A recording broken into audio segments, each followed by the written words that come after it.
Part 4. I try to explain it away in the morning. Sunlight helps. It always does.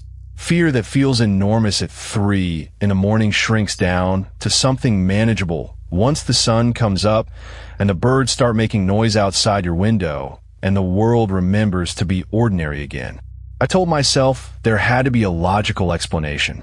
Maybe the tape had multiple tracks, and the player was randomly choosing which one to play, like a shuffle feature on an old machine that malfunctioned in some strange way. Maybe I had told someone about the thrift stores and forgotten, and that person had somehow... No, that didn't make sense either. Nobody could record onto an old cassette tape and place it inside a sealed box in an attic that hadn't been touched in years, matching my private thoughts and unspoken memories word for word. I called my mother's old friend, Denise, a woman who had known her since college, back when they used to share an apartment above a laundromat and split the rent by counting quarters at the kitchen table.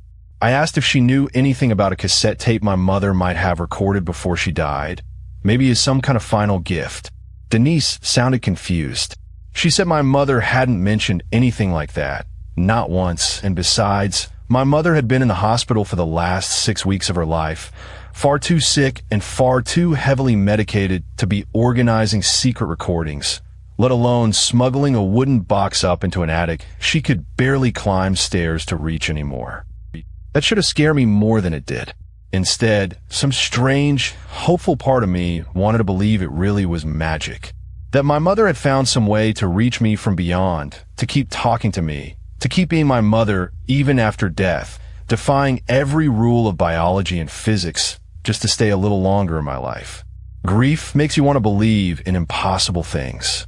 It makes the impossible feel like comfort instead of danger, like a door left open instead of a trap sprung shut. That afternoon, I did something I probably shouldn't have. I went to the library and looked through old newspaper archives for our town, searching for anything about strange recordings, haunted objects, families losing loved ones under odd circumstances. It felt silly even as I typed the search terms into the microfilm computer. Most of what came up was nothing.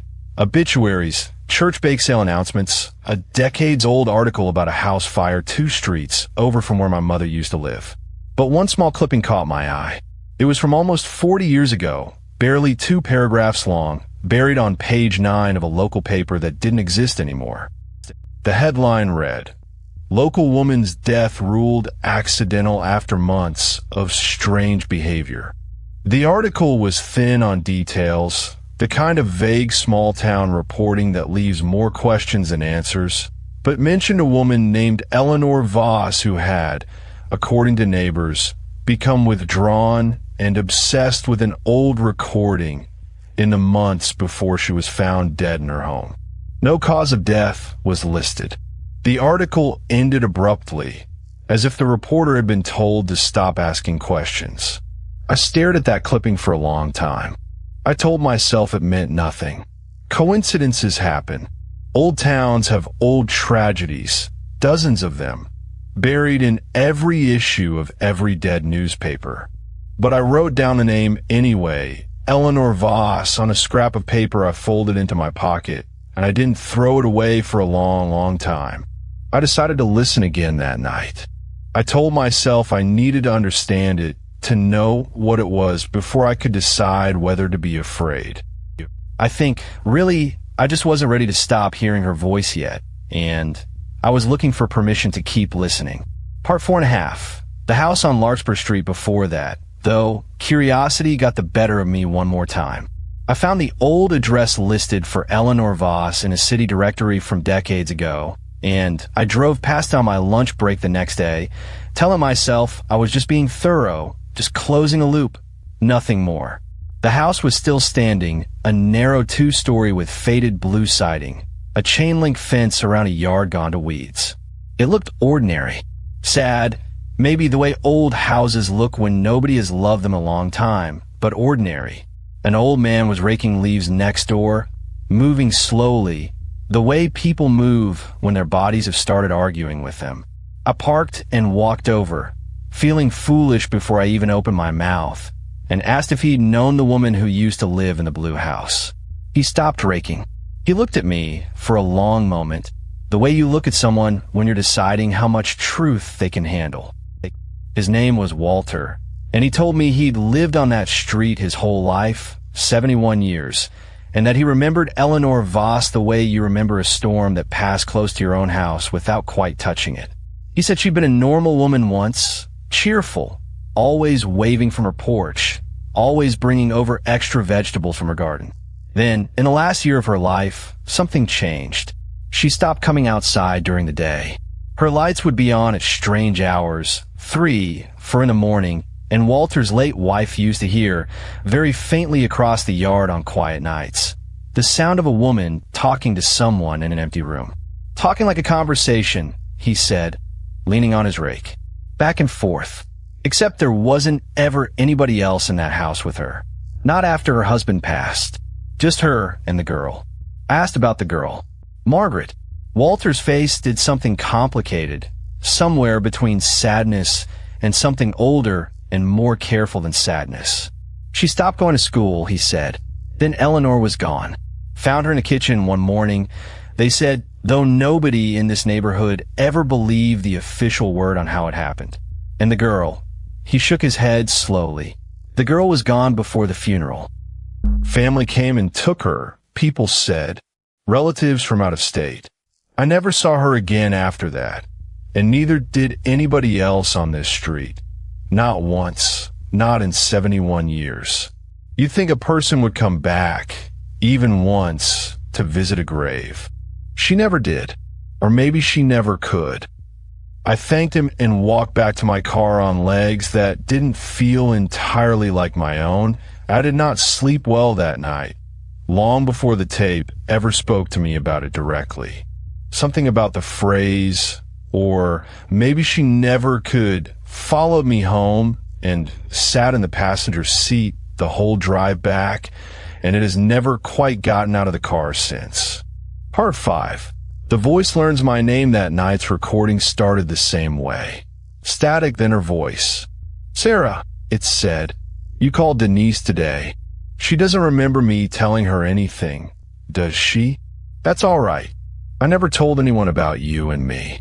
Not really. Some things are just between a mother and her daughter. My whole body went rigid. There was no way it could know about the phone call. No possible way, unless it was somehow inside my life in a manner I couldn't understand or explain. You're scared now. The voice continued, and something about its tone had changed.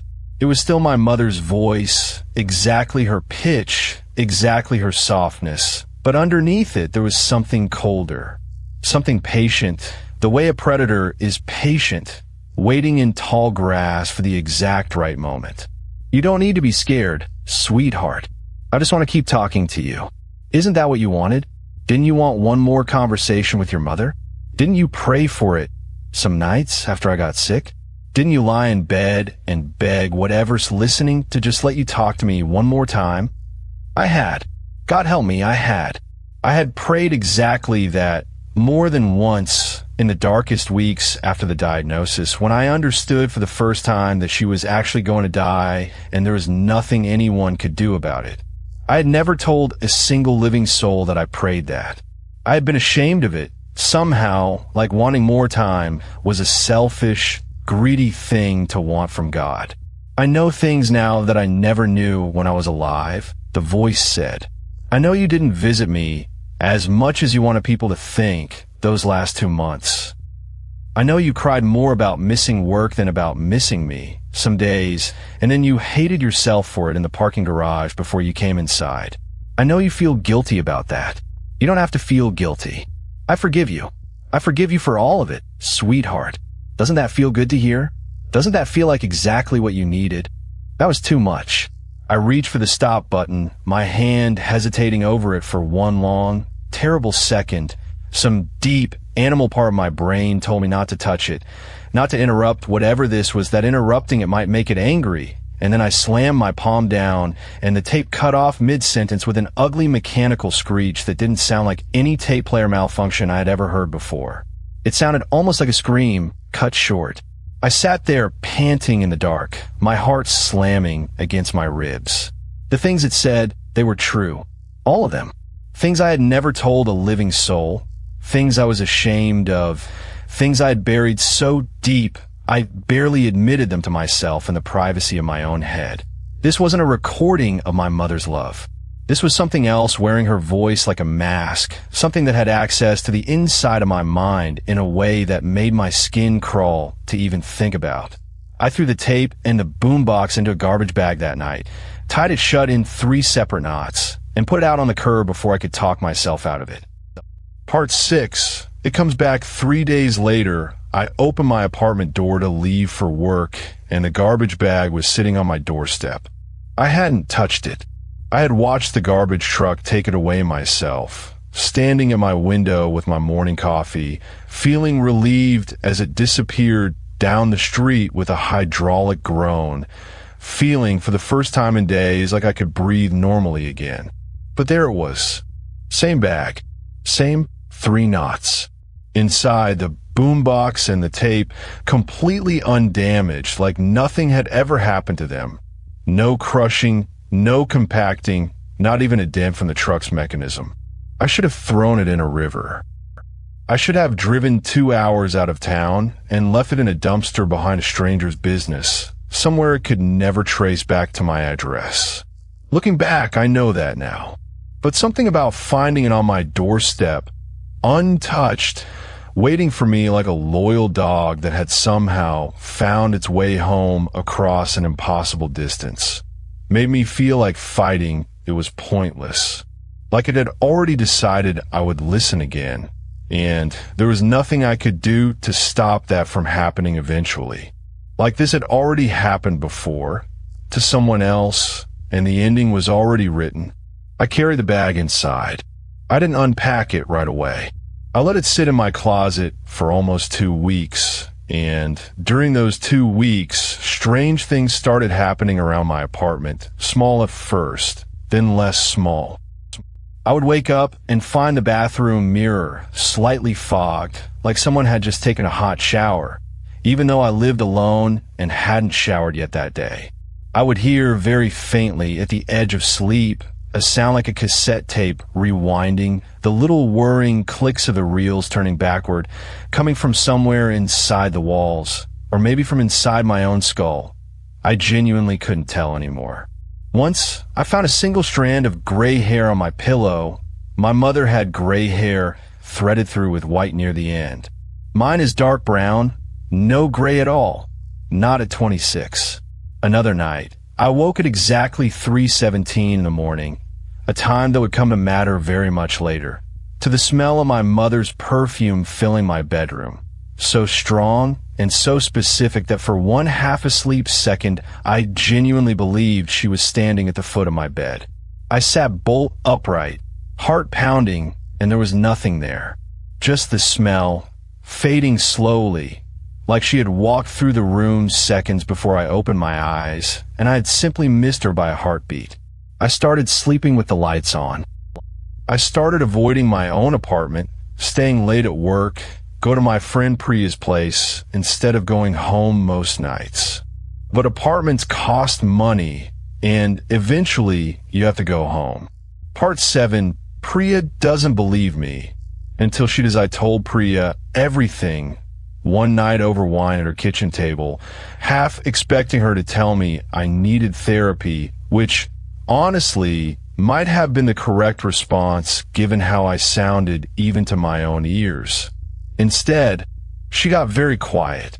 She set her glass down slowly, the way people do when they're deciding whether to say something they're not sure they should say. Her grandmother, she told me, used to tell a story about a haunted radio back in the old country, something that would speak in the voices of the dead and slowly reveal that it knew everything about the person listening. Her grandmother called it a voice thief. She said the old stories warned that once it had your attention, it would try to get closer to you, learning more and more until it knew you well enough to replace someone in your life, to slide into the shape of a person you loved and wear that shape until nobody, including you, could tell the difference anymore.